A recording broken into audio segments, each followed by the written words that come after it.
మిగిలిపోయిన గ్రామ వాలంటీర్లకు సంబంధించి సెకండ్ నోటిఫికేషన్ అనేది ఇవ్వడం జరిగింది. అంటే ఫేజ్ 2 నోటిఫికేషన్ అనేది ఇవ్వడం జరిగింది. మనకి ఈ సెకండ్ ఫేజ్లో 19,170 వార్డు వాలంటీర్ల పోస్టులు ఖాళీగా ఉన్నాయి. అదేవిధంగా 9,674 గ్రామ వాలంటీర్ల పోస్టులు అనేవి ఖాళీగా ఉన్నాయి. మొత్తం మీద చూసుకుంటే 28,840 వాలంటీర్ల పోస్టులు అనేవి ఖాళీగా ఉన్నాయి. వాలంటీర్ల పోస్టుల కొరకు ఆన్లైన్లో అప్లికేషన్ అనేది ఓపెన్ అయింది.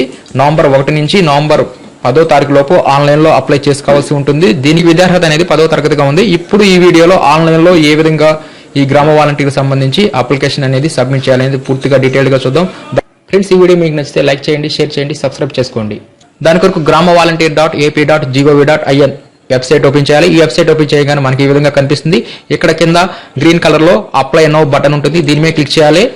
దీని మీద క్లిక్ చేయగానే ఇక్కడ మనకి స్టార్టింగ్ లోనే ఈ విధంగా మనకి చూపిస్తుంది ఎడ్యుకేషన్ క్వాలిఫికేషన్స్ 10th క్లాస్ అని చెప్పేసి, ఏజ్ అనేది 18 to 35 years మధ్య ఉండాలని, అదేవిధంగా అప్లై చేసుకునేవారు అదే వార్డు లేకపోతే అదే పంచాయతీకి నివాసిత అయి ఉండాలని, బీసీ ఎస్సీ ఎస్టీ వారు వారి యొక్క క్యాస్ట్ సర్టిఫికేట్ ని కూడా అప్లోడ్ చేయవలసి ఉంటుందని చెప్పి ఈ విధంగా ఈ అప్లికేషన్ సంబంధించి రిక్వైర్మెంట్స్ అనేవి ఇక్కడ మనకు కనిపిస్తుంది.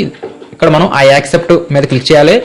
ఇక్కడ క్లిక్ చేసిన తర్వాత ఇక్కడ ప్లేస్ వద్ద రూరల్, అర్బన్, ట్రైబల్ అని చెప్పేసి 3 ఉంటాయి. ఇక్కడ గ్రామ వాలంటీర్కి అప్లై చేయాలనుకుంటే రూరల్ సెలెక్ట్ చేసుకోవాలి, గ్రామీణ. అదేవిధంగా వార్డు వాలంటీర్ సంబంధించి అప్లై చేసుకోవాలనుకుంటే అర్బన్ సెలెక్ట్ చేసుకోవాలి. అదేవిధంగా గిరిజన ప్రాంతంలో ఉన్న ఖాళీగా ఉన్న వాలంటీర్ పోస్టులకు అప్లై చేసుకోవాలనుకుంటే ట్రైబల్ సెలెక్ట్ చేసుకోవాలి. నెక్స్ట్ ఇక్కడ క్వాలిఫికేషన్ సెలెక్ట్ చేసుకుంటాం. ఇక్కడ విద్యార్హత అనేది 10th క్లాస్ ఉంది కాబట్టి 10th క్లాస్ ఉన్నవారైనా అర్హులవుతారు. ఇక్కడ మీ యొక్క క్వాలిఫికేషన్ ఇంటర్మీడియట్ టు డిగ్రీ ఉంటే అది కూడా సెలెక్ట్ చేసుకోవచ్చు. ఇక్కడ డేట్ ఆఫ్ బర్త్, ఇక్కడ డేట్ ఆఫ్ బర్త్ అనేది యాజ్ పర్ ఎస్ఎస్సి సర్టిఫికేట్ లో ఉన్నట్లుగానే ఇవ్వాలి, ఆధార్ కార్డులో ఉన్నట్లుగా ఇవ్వకూడదు. ఎస్ఎస్సి సర్టిఫికేట్ అంటే 10th క్లాస్ సర్టిఫికేట్ లో ఉన్నట్లుగానే ఇవ్వాలి. ఇలా డేట్ ఆఫ్ బర్త్ ఇచ్చిన తర్వాత చెక్ మీద క్లిక్ చేయాలి. ఇలా వేయగానే మన యొక్క డేట్ ఆఫ్ బర్త్ అనేది ఒకసారి చెక్ చేస్తుంది, ఏజ్ అనేది సరిపోతుందా లేదా. అప్పుడు నెక్స్ట్ ఓకే మీద క్లిక్ చేసుకోవాలి. నెక్స్ట్ ఇక్కడ ఎంటర్ ఆధార్ నెంబర్ అని చెప్పేసి మన యొక్క ఆధార్ నెంబర్ ఎంటర్ చేయాలి. ఎంటర్ చేసిన తర్వాత క్యాప్చా కోడ్ ఇవ్వాలి. ఇక్కడ సేమ్ యాస్టీజ్ గా క్యాప్ లెటర్స్ లో ఉన్నాయి, అదే విధంగా ఇవ్వాలి. ఒకవేళ ఆధార్ నెంబర్ లేకపోతే ఆధార్ నాట్ అవైలబుల్ అని కింద ఇంకో ఆప్షన్ ఉంటుంది, దీని మీద క్లిక్ చేయాలి. దీని మీద క్లిక్ చేసిన తర్వాత మన యొక్క మొబైల్ నెంబర్ ఇస్తాము. మొబైల్ నెంబర్ ఇచ్చేసేసి క్యాప్చా కోడ్ ఇచ్చిన తర్వాత సెండ్ ఓటీపీ మీద క్లిక్ చేయగానే అప్పుడు మన మొబైల్ నెంబర్ కి ఒక ఓటీపీ అనేది రావడం జరుగుతుంది. ఆ ఓటీపీని ఇక్కడ ఇచ్చేసేయాలి. ఒకవేళ మీకు కనుక ఆధార్ నెంబర్ ఉంటే కంపల్సరీగా ఆధార్ నెంబర్ ఇచ్చేసేసి సెండ్ ఓటీపీ మీద క్లిక్ చేయాలి. ఇక్కడ ఆధార్ నెంబర్ ఇచ్చిన తర్వాత సెండ్ ఓటీపీ మీద క్లిక్ చేయగానే కంపల్సరీగా మన యొక్క ఆధార్ నెంబర్కి మొబైల్ నెంబర్ అనేది లింక్ అయి ఉండాలి. అలా లింక్ అయితేనే ఇక్కడ మనకి ఈ ఆధార్ అనే ఆప్షన్ అనేది ఇక్కడ పనిచేస్తుంది. అంటే మన యొక్క ఆధార్కి మొబైల్ లింక్ కాకపోతే మాత్రం ఇక్కడ మనకి ఓటీపీ అనేది రాదు. అలాంటప్పుడు ఇందాక చెప్పినట్టుగానే ఆధార్ నాట్ అవైలబుల్ అని చెప్పేసి ఈ ఆప్షన్ సెలెక్ట్ చేసుకొని మనం మొబైల్ నెంబర్ ద్వారా రిజిస్ట్రేషన్ అనేది చేయాల్సి ఉంటుంది. కంపల్సరీగా 10 రోజుల్లోపు ఆధార్ని మనం అప్డేట్ చేసుకొని మరలా ఆధార్ నెంబర్ని అప్డేట్ చేయాల్సి ఉంటుంది. ఇప్పుడు సెండ్ ఓటీపీ మీద క్లిక్ చేద్దాం. ఇలా సెండ్ ఓటీపీ మీద క్లిక్ చేయగానే సక్సెస్ అని చెప్పేసి మన మొబైల్కి ఆ ఓటీపీని పంపించడం జరిగిందని చెప్పి వస్తుంది. ఓకే మీద క్లిక్ చేయాలి. నెక్స్ట్ మన మొబైల్కి వచ్చిన ఆ ఓటీపీని ఇక్కడ ఇచ్చేసేసి వెరిఫై ఓటీపీ మీద క్లిక్ చేయాలి.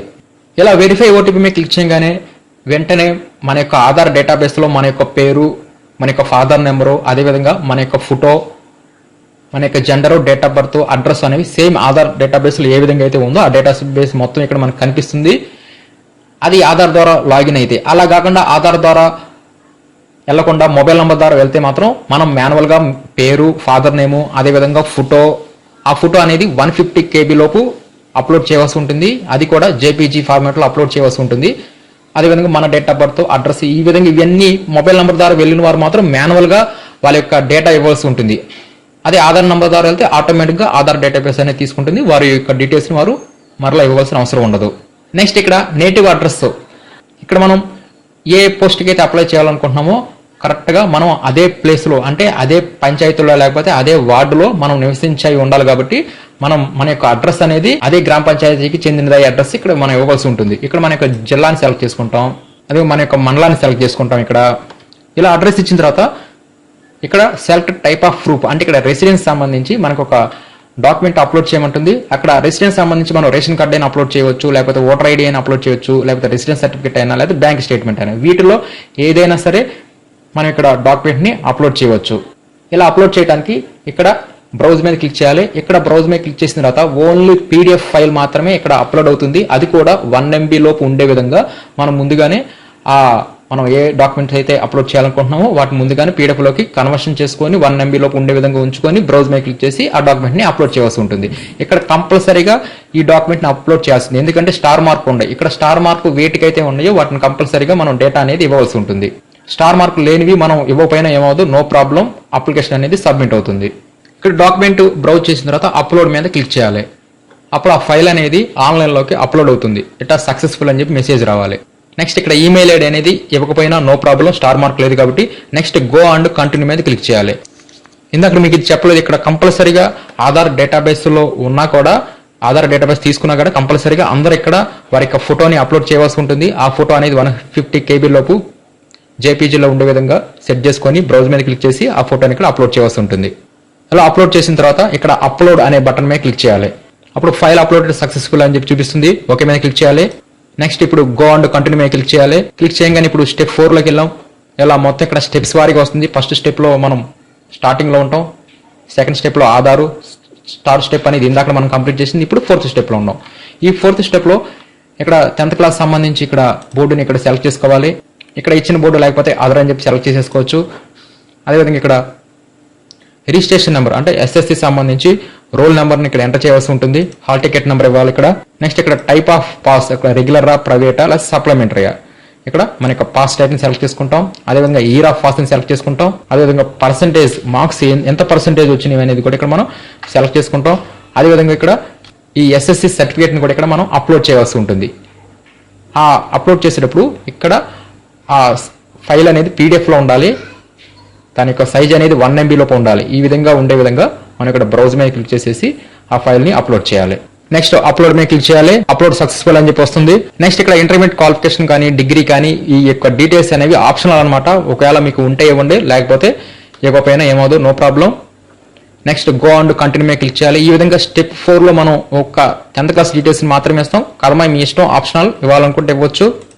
ఇక్కడ స్టెప్ 5 లో ఇక్కడ మన యొక్క క్యాస్ట్ సంబంధించి డీటెయిల్స్ అడుగుతుంది. ఇక్కడ ఓసీ వారైతే ఎస్ అని ఇస్తారు, అదే మిగతా వారు నో అని చెప్పి సెలెక్ట్ చేస్తారు. ఇలా సెలెక్ట్ చేసినప్పుడు అక్కడ ఆ క్యాస్ట్ కి సంబంధించి సర్టిఫికేట్ ఐడి, అది మీ సేవలో మనం ప్రింట్అవుట్ తీసుకుంటాం కదా, దాని మీద ఒక ఐడి అనేది ఉంటుంది. ఆ ఐడి ఇస్తాము. అక్కడ వెరిఫై డీటెయిల్స్ మీద క్లిక్ చేయగానే దానికి సంబంధించి డీటెయిల్స్ అనేవి కనిపిస్తాయి. నెక్స్ట్ అదే విధంగా క్యాస్ట్ సర్టిఫికేట్ ని కూడా ఇక్కడ బ్రౌజ్ మీద క్లిక్ చేసేసి దాన్ని మనం అప్లోడ్ చేయాలి. దాని యొక్క సైజు కూడా 1 MB లోపు ఉండాలి. ఆ ఫైల్ అనేది PDF లో ఉండాలి. అదేవిధంగా డిజేబిలిటీ సంబంధించి ఎవరైనా ఉంటే ఎస్ అని చెప్పిస్తారు. అలా ఇచ్చినప్పుడు ఇక్కడ డిజేబిలిటీ టైప్ అడుగుతుంది. అంటే ఇక్కడ ఆ టైప్ అనేది సెలెక్ట్ చేసుకోవాలి.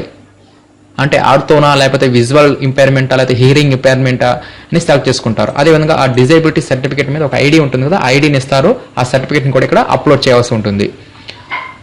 ఇక్కడ ఒకవేళ డిజేబిలిటీ లేని వారు నో అని చెప్పి సెలెక్ట్ చేసుకుంటారు. ఇక్కడ క్యాస్ట్ ఓసీ అయిన వారు మాత్రం ఎస్ అని చెప్పి సెలెక్ట్ చేసుకుంటారు. వారు ఎలాంటి క్యాస్ట్ సర్టిఫికేట్ ని అప్లై చేయవలసిన అవసరం ఉండదు.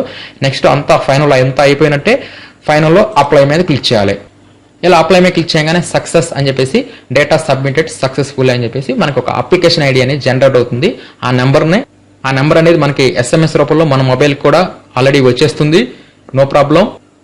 అలా అప్లికేషన్ అనేది కంప్లీట్ అయిపోగానే ఆటోమేటిక్ గా సైట్ అనేది మరలా ఫ్రెష్ గా మొదటికి వచ్చేస్తుంది. ఈ విధంగా ఈ గ్రామ వాలంటీర్లకు సంబంధించి సెకండ్ నోటిఫికేషన్ సంబంధించి మనం ఆన్లైన్ లో ఈ విధంగా మనం అప్లికేషన్ ని సబ్మిట్ చేస్తాం. నా యూట్యూబ్ ఛానల్ ని సబ్స్క్రైబ్ చేయండి. చేస్తారు కదా, చెయ్యండి, ఇప్పుడే చెయ్యండి. కింద సబ్స్క్రైబ్ బటన్ నొక్కండి. లేటెస్ట్ అప్డేట్ మీ మొబైల్ కి ఇన్స్టాంట్ గా చేస్తా. ఓకే.